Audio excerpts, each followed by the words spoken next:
అందరికీ నమస్కారం. విద్య నేర్పిన గురుదేవుల పాదపద్మములకు శిరస్సు ఉంచి నమస్కరిస్తూ సిద్ధాంతము అనేటువంటి అంశం గురించి మాట్లాడుకుందాము. సిద్ధాంతం అనేది మనందరికీ తెలుసు. న్యూటన్ సిద్ధాంతం అంటాము, లేకపోతే ఇంకొకటి. సిద్ధాంతాలు లేకుండా శాస్త్రమే ఉండదు. అలాగే గణిత శాస్త్రంలో చాలా సిద్ధాంతాలు ఉన్నాయి, అవన్నీ మనకు తెలుసు. గణిత శాస్త్రంలో సిద్ధాంతాలు తెలుసు. ఈ గణిత శాస్త్రంలో సూత్రాలు లేకుండా ఏ ఒక్కడు ప్రాబ్లం సాల్వ్ చేయడు. మనం బాగా గమనిస్తే ఆ గణిత శాస్త్రం ఎంత హై లెవెల్లో ఉంది ఈరోజు అంటే, వాడు ఇక్కడ ఉంటాడు, చంద్రునికి ఎంత దూరం ఉందో చెప్తాడు.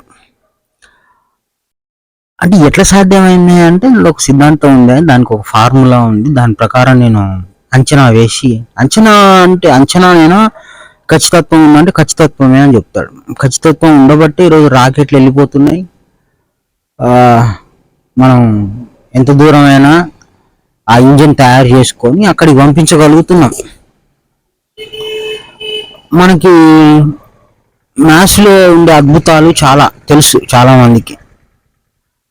దూరాన్ని ఎట్లా లెక్క కట్టడం, స్పీడ్ని ఎట్లా లెక్క కట్టడం, ఇవన్నీ మనకు తెలుసు.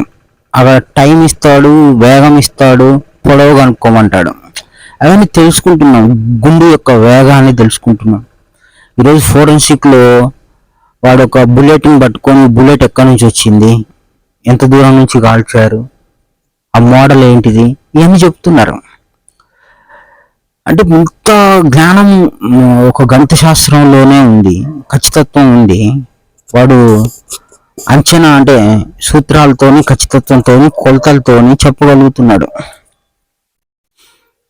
కానీ దేవుడి విధానం దగ్గరికి వస్తే ఏ కొలత లేదు, ఏ ఖచ్చితత్వం లేదు, ఏమీ లేదు. ఎవడైనా సరే ఏ దేవుని విధానాన్నైనా, ఏ ఆరాధన అయినా, ఏ పూజ అయినా ఎట్లయినా పెట్టుకోవచ్చు, చేసుకోవచ్చు, అల్లరి చేసుకోవచ్చు, డీజేలు పెట్టుకోవచ్చు, మొత్తుకోవచ్చు, ఇష్టమైన పాటలు పాడవచ్చు, ఇష్టమైనట్టుగా భజన చేసుకోవచ్చు, పూజించుకోవచ్చు, కొట్టుకోవచ్చు, చంపుకోవచ్చు. ఏమంటే దేవుని పేరు. అంటే దేవుడి విధానము ఈరోజు చిల్లర చేష్టలకి, అల్లరి పనులకి తయారైంది. అందులో ఖచ్చితత్వం లేదు అన్నట్టుగా మాట్లాడుతుంటారు. అంటే మాది ఖచ్చితత్వం అంటాడు ఒకడు, మాది ఖచ్చితత్వం అంటాడు. ఒక సంఘం ఇంకొక సంఘం అసలు వాళ్ళకి ఇద్దరికి కుదరదు. మళ్ళీ బైబిల్ క్రీస్తే అంటారు. ఈ విధంగా చూసుకుంటే ఖచ్చితత్వం లేకుండా, ఒక సిద్ధాంతం లేకుండా జ్ఞానాన్ని చెప్పే వాళ్ళు ఎవరైతే ఉన్నారో, అనుసరించే వాళ్ళు దేవుడి మార్గం అంటారు. కానీ అక్కడ దేవుని మార్గము లేదు. ఒక పడవ ఉంది నీళ్ళల్లో, అది ఎందుకు మునగదు అని అడుగుతాం. లేదా ఇది ఒక సిద్ధాంతానికి లోబడి నడుచుకుంటుంది, పడవ నీళ్ళల్లో మునగకుండా దానికి ఒక షేప్ తయారు చేయాలి, ఆ విధంగా ఉంటే అది మునగదు అని. అదేవిధంగా ఒకడు నీళ్లు పారుతూ ఉంటే అందులో ఒక నడుచుకుంటూ పోయి మునిగిపోతాడు. ఇంకొకడు మాత్రం మునగకుండా ఈత కొట్టుకుంటూ వెళ్తాడు. ఏంది వాడు మునిగిపోయాడు, నువ్వెందుకు మునగలేదు అంటే, నాకు ఈత వచ్చు అంటే, నీళ్ళల్లో మునగకుండా ఎట్లా ఉంటే మనం మునగము అని, దాని పేరు ఈత అని, కాళ్ళు చేతులు ఎట్లా ఆడించాలి అనేటువంటి వాడు నేర్చుకొని వాడు నీళ్ళలో మునగకుండా పోతాడు. ఈత రాకపోతే మునుగుతాడు. అంటే ఆ నీళ్ళని అర్థం చేసుకుంటే ఈత కొట్టడం అనేది ఒకటి వచ్చింది. అంటే చిన్న లెవెల్లో కానీ పెద్ద లెవెల్లో కానీ ఒక సిద్ధాంతం పనిచేస్తుంటుంది. ఆ సిద్ధాంతాన్ని మనం పట్టుకోవాలి. దేవుడి విధానంలో కూడా ఆ సిద్ధాంతం ఉందా అంటే ఉంది. అంటే ఎక్కడుంది ఆ సిద్ధాంతం అంటే, మనకి బైబిల్లో మత్తయి సువార్తలో చివరి అధ్యాయం, అందులో చెప్తాడు దేవుడు, తండ్రి యొక్కయు, కుమారుని యొక్కయు, పరిశుద్ధాత్మ యొక్కయు నామములలోనికి బాప్తిస్తమిచ్చుచు నాకు శిష్యులుగా చేయండి అంటాడు. అంటే ఇందులో 3 రకాల విధానాలు చెప్పాడు. ఒకటేంటిది, తండ్రి, కుమార, పరిశుద్ధాత్మ. తండ్రి, కుమార, పరిశుద్ధాత్మ అని 3 నామాలు చెప్పాడు. నామాలు అంటే పేర్లు అని. ఈ మత్తయి సువార్త 28వ అధ్యాయం 19వ వచనంలో చెప్పిన విధానము సూత్రబద్ధంగా ఉంది, శాస్త్రబద్ధంగా ఉంది, సిద్ధాంతంగా ఉంది. అంటే కుమారుడు, తండ్రి, పరిశుద్ధాత్మ అని 3 భాగాలుగా సృష్టిలో దేవుడు విభజింపబడి పరిపాలన చేస్తున్న పరిపాలనా విధానాన్ని ఇక్కడ ఒక్క మాటలో చాలా సీక్రెట్గా రహస్యంగా చెప్పాడు 19వ వచనంలో. చెప్పి మళ్ళీ యుగ సమాప్తి వరకు నేను సదాకాలం మీతో ఉన్నాను అంటాడు. ఒకప్పుడు ఉండి ఒకప్పుడు లేకుండా పోయే విధానం కాదు నాది అని చెప్తుంటాడు. ఇది చాలా పెద్ద రహస్యము, గుట్టు. సరే, బైబిల్ చాలా గొప్పది, ఇందులో సిద్ధాంతం ఉంది, అయినా మేము ఇంతవరకు గుర్తించలేదు, అయినా ఇప్పుడైనా గుర్తించినాము, ఇప్పటికైనా మాకు గొప్పదే అంటుంటారు. కానీ ఇదే విషయం భగవద్గీతలో కూడా చెప్పారు. భగవద్గీత 14వ అధ్యాయంలో 16-17 శ్లోకాల్లో కూడా ఇదే విధానం ఉంది. లోకంలో 2 రకాల పురుషులు కలరు. వారు క్షరుడనియు అక్షరుడనియు చెప్పబడుచున్నారు. క్షరుడు సర్వభూతములందు కలడు, క్షరునితో కూటస్థునిగానున్నవాడు అక్షరుడని చెప్పబడుచున్నాడు. ఇక 17 శ్లోకంలో చూస్తే ఉత్తముడకు పురుషుడు అన్యమైన వాడు ఒకడున్నాడు, వాడే పరమాత్మ అని చెప్పబడుచున్నాడు. అతడు ముల్లోకములను ఆవహించి అవ్యయుడై అధిపతి అయి భర్త అయి ఉన్నాడు. ఇక్కడ చెప్పిన 3 కుమారుడు, తండ్రి, పరిశుద్ధాత్మ కృష్ణుడు కూడా చెప్పాడు. కృష్ణుడికి ఎట్లా తెలుసు అంటే ఈ రహస్యం, ఈ సిద్ధాంతం కేవలం దేవుడికి మాత్రమే తెలుసు. ఆ దేవుడే భూమి మీదకి వచ్చి నరుడిగా పుట్టి ఈ సిద్ధాంతాన్ని చెప్పిపోతున్నాడు. కానీ మనకు తెలవట్లే. మనం ఇష్టానుసారంగా ఇష్టమైన దేవతల్ని మొక్కుతుంటాం, మనం ఆరాధిస్తుంటాం. ఈ భగవద్గీతలో ఈ సిద్ధాంతం దాగి ఉందని మనకు తెలియదు. అందుకోసం కొంతమంది హిందుత్వం వదిలి క్రైస్తవ మతానికి వచ్చి క్రీస్తు గొప్పవాళ్ళు అంటారు. సరే, నీకు అక్కడ దొరకలేదు, ఇక్కడ దొరికిందా అంటే ఇక్కడ కూడా సిద్ధాంతాన్ని పట్టుకోకుండానే తిరుగుతున్నారు. సరే, ఖురాన్ ఉంది, ఖురాన్లో కూడా ఇదే అంశం ఉందంటే ఖురాన్ కూడా మనం చదవచ్చు. ఖురాన్లో కూడా ఇదే సిద్ధాంతం చెప్పాలి కదా అంటే ఖురాన్లో కూడా ఇదే సిద్ధాంతం చెప్పారు. 50వ సూర 21వ ఆయతులో ప్రతి ఆత్మ ఒక తోలేవాడితో మరొక సాక్ష్యం ఇచ్చేవాడితో సహా వస్తుంది. ఇక్కడ కూడా 3 గురించి చెప్పాడు. ఒక ఆత్మ, ప్రతి ఆత్మ ఒక తోలేవాడితో మరొక సాక్ష్యం ఇచ్చేవాడితో వస్తుంది. ఇక్కడ కూడా 3 విధానాలుగా చెప్పాడు. సరే, ఇప్పుడు ఈ 3 గ్రంథాలని మనం పరిశీలన చేస్తే 3 భాగాలుగా 3 విధానాలుగా ఉన్నటువంటి 3 పురుషులుగా చెప్పబడింది. పేర్లు అక్కడక్కడ మీకు వేరే అక్షరాలతో పోల్చిన ఒకే సిద్ధాంతం. సరే, ఇప్పుడు భగవద్గీత వచ్చి ద్వాపర యుగము, బైబిల్ వచ్చి కలియుగము, మళ్ళీ కలియుగంలోనే మనకు ఖురాన్ కూడా వచ్చింది. ఈ 3 గ్రంథాలుగా ఉన్నాయి. గ్రంథాలు తెలియబడతాయి. గ్రంథం కాకుండా కూడా ఈ సిద్ధాంతాన్ని చెప్పారు. ఎవరు? రావణ బ్రహ్మవారు త్రేతాయుగంలోనే చెప్పారు. ఆయన ఈశ్వర్లింగం అనేది ఒకటి తయారు చేసి ఆ ఈశ్వర్లింగం మీద కూడా 3 నామాలు పెట్టి క్షర అక్షర పురుషోత్తముడు అని ఆయన సిద్ధాంతాన్ని చెప్పాడు. వీళ్ళేమో గ్రంథ రూపంలో చెప్పారు, ఆయనేమో దృశ్య రూపంలో ఈశ్వర్లింగం ప్రతిమ రూపంలో చెప్పడం జరిగింది. ఈ 4 ఎక్కడ ఎప్పుడు ఎవరు ఎట్లా చెప్పినా ఈ సిద్ధాంతాన్ని చెప్తున్నారు, ఈ మూల సిద్ధాంతాన్ని. అంటే నీకు ఇక్కడ ఇన్ని తెలివితేటలు ఎక్కడి? నువ్వు రావణ బ్రహ్మవారి గురించి, ఖురాన్ గురించి, భగవద్గీత గురించి, బైబిల్లో ఉన్నాయని ఎట్లా ఎతికావు, ఎట్లా తెలుసు, ఎట్లా పట్టుకున్నావు? నీకు ఆ తెలివి ఎక్కడదంటే మనకు ఆ తెలివి లేదు. సో దేవుని చేత ఎన్నుకోబడిన, దేవుని చేత ఏర్పాటు చేయబడిన ఒక వ్యక్తికి దేవుడు అనుగ్రహిస్తే తప్ప మిగతా వాళ్ళు చెప్పలేరు.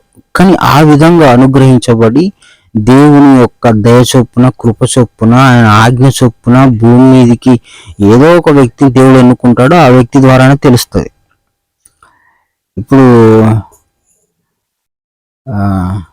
ఒక టీవీ కనుక్కోవాలి అని అంటే అది ఎవరినో ఒకరిని ఎన్నుకొని ఆ టీవీ సూత్రాన్ని దేవుడు అతని ద్వారా బయటికి తీసుకొస్తాడు. అందరు టీవీ కనుక్కోలేరు.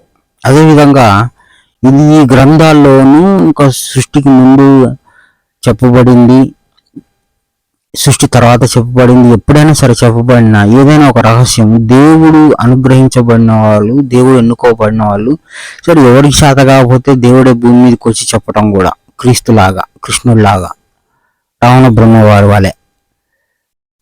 సరే ఇప్పుడు ఈ సిద్ధాంతం దాగి ఉందని ఒక వ్యక్తి చెప్పడం జరిగింది. ఆ వ్యక్తియే శ్రీ శ్రీ శ్రీ ఆచార్య ప్రబోధానంద యోగీశ్వర్లు. ఆయన ఈ గ్రంథాల్లో దాగి ఉన్న మూల సిద్ధాంతాన్ని ముందుగా పెట్టుకొని, అంటే త్రైత సిద్ధాంతాన్ని ముందుగా పెట్టుకొని 100కు పైగా గ్రంథాలు, 100కు పైగా ప్రసంగాలు చెప్పడం జరిగింది.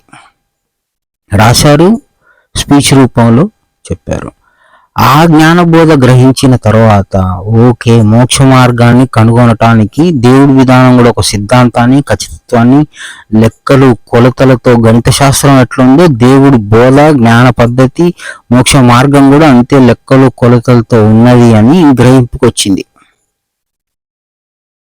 అంటే ఒక వ్యక్తి నుంచి మనకు బయటకు వచ్చింది దేవుడు ఎన్నుకున్న వ్యక్తి నుంచి, కానీ అక్కడ జ్ఞానం, అక్కడి నుంచి మనకి ఈరోజు మోక్ష మార్గం తెలియబడుతుంది. కాబట్టి గ్రంథాలు మనం అక్కడి నుంచే చదువుకోవాలి. బైబిల్లో విషయమే, భగవద్గీతలో విషయమే, ఖురాన్లో విషయమే,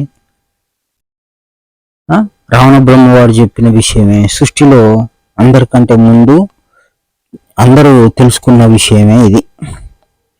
కానీ నేడు మనకు తెలియకుండా పోవటం చేత, నేడు మనకి ఇది చెప్పేవారు లేకపోవటం చేత ఈరోజు సిద్ధాంతం మరుగున పడింది. సరే దేవుడు దయ ఉండబట్టి ఎవరి చేతనో ఒకరి చేత మనకి ఈ సిద్ధాంతాన్ని తెలియజేశారు. చాలా మంది హిందువులు రాసిన గ్రంథాలు మేము ఎందుకు చదవాలి అంటారు. అంటే దేవుడు ఎన్నుకున్నప్పుడు వాడు హిందువా ముస్లిమా అని చూడడు. దేవుడు ఎన్నుకున్నప్పుడు ఆ ఎన్నుకున్నవాడు గొప్పవాడు. అతనికి మళ్ళీ మనకి పిచ్చి ఉంటుంది, వేర్రు ఉంటుంది కాబట్టి మనం కుల మతాలు వేసుకొని చూస్తుంటాము. ఆ పిచ్చి మనకు ఉండకూడదు. ఆ పిచ్చి ఉంటే దేవుని మార్గం ఎప్పుడు తెలుసుకోలేం. ఎందుకంటే దేవుడు ఎవరినొకరిని ఎన్నుకుంటాడు. ఎన్నుకున్న వాళ్ళు ఏదో ఒక మతంలోనో కులంలోనో ఉంటారు. మనిషి అన్నాక మనం పెట్టుకున్నాం కదా ఏదో ఒక ప్రాంతం పేరు అదో ఇదో. ఆ విధంగా ఏ వ్యక్తి ఎక్కడుండి ఏం చెప్పినా నీకు చెప్పేది శాస్త్రబద్ధంగా ఉందా లేదా చూసుకోవాలి. కాబట్టి సిద్ధాంత రూపంలో జ్ఞానము ఉన్నది. ఆ సిద్ధాంతాన్ని తెలియజేశారు.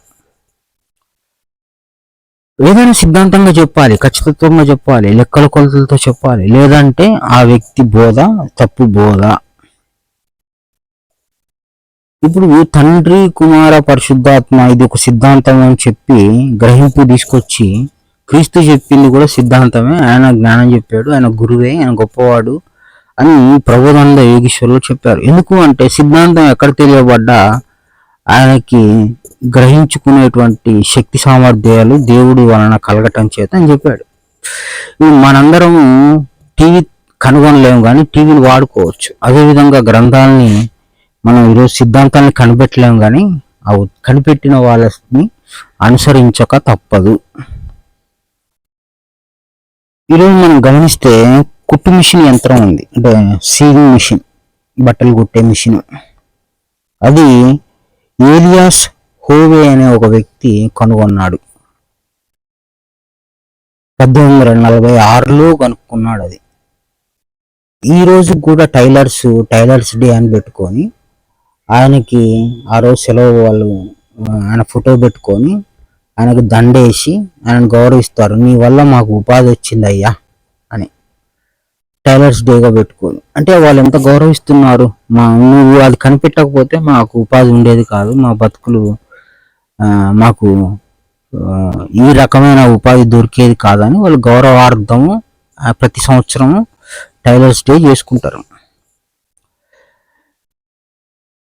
అదేవిధంగా ఒక సిద్ధాంతాన్ని కనుగొన్న వ్యక్తి ఎవరు, కనుగొని మనకు చెప్పిన వ్యక్తి ఎవరు? కృష్ణుడు, అదే క్రీస్తు, అదేవిధంగా రావణ బ్రహ్మవారు, ఇప్పుడు ప్రబోధానంద యోగీశ్వర్లు. ఈ సిద్ధాంతాన్ని ముందు తీసుకొచ్చి మనకు తెలియజేస్తే మనం దాంట్లో నుండి మనం ఎంత జ్ఞానం సంపాదించుకొని మనం ఎంత ఆచరించి మనం ఎంత లాభం పొందుతాము అనేది మనకు ముఖ్యం. ఒక సిద్ధాంతం అనేది మనం తెలుసుకోగలిగితే దేవుని విధానం కూడా ఇంత కొలతలుంది, ఖచ్చితత్వం ఉంది, దేవుని విధానం కూడా ఎదురాడకుండా ఉంది. ఇన్ని రోజులు దేవుడు అంటే ఇక్కడ ఉన్నాడు చూపించు అని వెటకారం చేసి లేకపోతే ప్రతి దేవుడి విధానమే అనుకొని భ్రమపడ్డాము. కానీ ఇంత సిద్ధాంత రూపంలో క్రీస్తు చెప్పాడు, కృష్ణుడు చెప్పాడు, రావణ బ్రహ్మవాడు చెప్పారు, నేడు ప్రబోధానంద యోగీశ్వరులు కూడా చెప్తున్నారు. కాబట్టి ఈ సిద్ధాంత రూపంలోనే జ్ఞానం చెప్పాలి, జ్ఞానం తెలుసుకోవాలి. ఈ దేవుడి విధానం అంటే ఆషామాషి టైంపాస్ కాదు, ఏదో వృధా కాలక్షేపం కాకుండా కొలతలు లెక్కలు ఉందని గాంభీర్యంగా గట్టిగా మాట్లాడే రోజు ఇది అని మనం ఆ గ్రంథాలు చదివితే సత్యబద్ధంగా తెలుసుకోవచ్చు. అంటే నువ్వు తెలుసుకోవాలని ఒక అడ్రస్ చెప్తున్నావు. ఒక అడ్రస్ చెప్పడం అనేది చాలా గొప్ప విషయం. ఎందుకు? ఎక్కడైతే సత్యం తెలియబడిందో ఆ అడ్రస్ చెప్పడం అనేది కరెక్టే. క్రీస్తు గొప్పవాడని నేడు క్రైస్తవ బోధకులు చెప్తుంటారు, వాస్తవమే. క్రీస్తుని ఆకర్షించారు, క్రీస్తు దగ్గరకు వచ్చారు, క్రీస్తు మాటలు వింటున్నారు, రైట్. సరే, ఇప్పుడు భగవద్గీతలో కూడా సత్యం ఉంది, భగవద్గీతను కూడా మీరు చదవండి అని చెప్తే ఇప్పుడు ఆ భగవద్గీత కూడా ఆకర్షితులు కావాలి. ఈ క్రీస్తు బైబిల్కి ఎట్లా ఆకర్షితులు అయ్యారో అదే మాటలు భగవద్గీతలో ఉన్నాయి అన్నప్పుడు దీనికి కూడా ఆకర్షితులు కావాలి. అదేవిధంగా త్రైత సిద్ధాంత గ్రంథాల్లో ప్రబోధానంద యోగీశ్వరులు చెప్పారు అంటే వాటికి కూడా ఆకర్షితులు కావాలి. అంటే మేము కాము అంటే కాకుండా చేసినోడో మీకు తెలవాలి. అంటే నువ్వు అటువైపు వెళ్ళొద్దు, నా లాభం పోతుంది, నా యొక్క గురుతత్వం పోతుంది, నా బిజినెస్ పోద్ది అని అనుకుంటే అట్లాంటి వాళ్ళు ఏం చేస్తారంటే సత్యం ఎక్కడ తెలిసినా తెలుసుకోకుండా మీ చుట్టూ ఒక కంచేసి పెడతారు. ఒకనాడు వేదాలు నేర్చుకోకపోతే ఈ దళితుల్లో ఎవరినో చెవులో సీసం పోసిరని వాళ్ళు నేర్చుకోకూడదని ఏదో చెప్పారు. ఈ వేదాలు మాయ అని భగవద్గీత చెప్పింది. ఆ మాయ జ్ఞానం నేర్చుకోకుండా ఉండటం మంచిదైంది. ఆ నేర్చుకోకుండా బైబిల్ మీద ఆకర్షితులై బైబిల్ దగ్గరకు వచ్చారు. కానీ ఒక పరిశీలనాత్మక నిజంగా సత్యాన్ని గ్రహించి భగవద్గీతలో ఉందయ్యా ఈ సత్యము, మీరు చెప్పక ఇతరులు తెలుసుకోక బైబిల్కి ఆకర్షితులయ్యారు, వాస్తవమే, అందులో కూడా జ్ఞానం ఉంది, కాదనట్లేదు. కానీ ఈ గ్రంథంలో కూడా జ్ఞానం ఉంది, ఈ గ్రంథం కూడా శాస్త్రబద్ధంగా ఉంది, ఈ గ్రంథం కూడా తెలుసుకోండి, అవమానించకండి, అవమానిస్తే పాపం వస్తుంది అని. ఈ సిద్ధాంతం ఎక్కడున్నా మీరు తెలుసుకోవాలి, ఏ విధంగా ఉన్నా తెలుసుకోవాలని బైబిల్, భగవద్గీత, ఖురాన్ అంతా ఒకటే, ఈక్వల్ టు ఒకటే, అంతా అందులో చెప్పిన సిద్ధాంతం అంతా ఒకటే అని ప్రబోధానంద యోగీశ్వరులు వారు చెప్పారు. ఇప్పుడు మనకి మోక్ష మార్గం కావాలంటే సిద్ధాంత రూపంలో జ్ఞానం తెలుసుకోవాలి. మనకి 7వ అధ్యాయం 14వ వచనం మత్తయి సువార్తలో చెప్తుంటాడు, మోక్ష మార్గం కనుగొని వారు కొందరే అని. అసలు బైబిల్లో ఒక సిద్ధాంతం దాగి ఉందని మనకు తెలియదు, భగవద్గీతలో ఒక సిద్ధాంతం దాగి ఉందని తెలియదు, ఖురాన్లో ఒక సిద్ధాంతం దాగి ఉందని తెలియదు. ఈ దాగి ఉన్న ఈ సిద్ధాంతాన్ని వెలికి తీసి ఒక వ్యక్తి అదే పనిగా జ్ఞానం చెప్పడం జరిగింది. ఇప్పుడు మనం చేయాల్సింది ఏంటంటే మళ్ళీ వెతికి తీసి చూడాల్సిన పని లేదు, ఉన్నే చదువుకుంటే సరిపోతుంది. కాబట్టి సిద్ధాంతం తెలియబడింది, సిద్ధాంత వివరం తెలియబడింది. సిద్ధాంతం ఎవరి ద్వారా తెలియబడింది అంటే క్రీస్తు, ఓకే, కృష్ణుడు, ఓకే, ఖురాను, ఓకే, రావణ బ్రహ్మ. ఆ సిద్ధాంతం తెలియబడింది. దాని వివరం ఎంతమందికి తెలుసు అనేది పక్కన పెడితే ఇప్పుడు వివరంతో సహా తెలియబడింది. వివరం తెలియకుండా ఉట్టి సిద్ధాంతం అనటం వలన ఉపయోగం ఉండదు. ఆ వివరం తెలుసుకుంటే ఆ సిద్ధాంతం ప్రకారం నడుచుకోగలుగుతాం.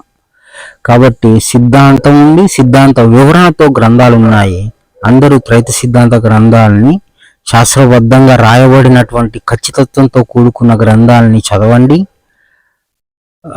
చదవాలనే కుతూహలం ఉండి సత్యం తెలుసుకోవాలనే కుతూహలం ఉంటే దేవుడి విధానం కూడా ఒకటే ఉంటుంది, 100 ఉండవు అనేటువంటి నిర్ణయం తీసుకొని బుద్ధిని సరి చేసుకొని సిద్ధాంత రూపంలో ఒక మ్యాథ్స్, ఒక ఫిజిక్స్, ఒక కెమిస్ట్రీ, ఏదైనా ఒక సిద్ధాంతానికి లోబడి ఎట్లా చెప్తున్నారో లోకంలో బైబిల్ కానీ భగవద్గీత కానీ ఖురాన్ కానీ అట్లనే చెప్పాలి, అట్లనే వినాలి. అది అన్నీ కూడా అట్లా చెప్పాలి, అట్లా వినాలి అనేటువంటి విధానము ఇప్పుడు త్రైత సిద్ధాంత గ్రంథాల ద్వారా మనకు బయటకు వచ్చింది.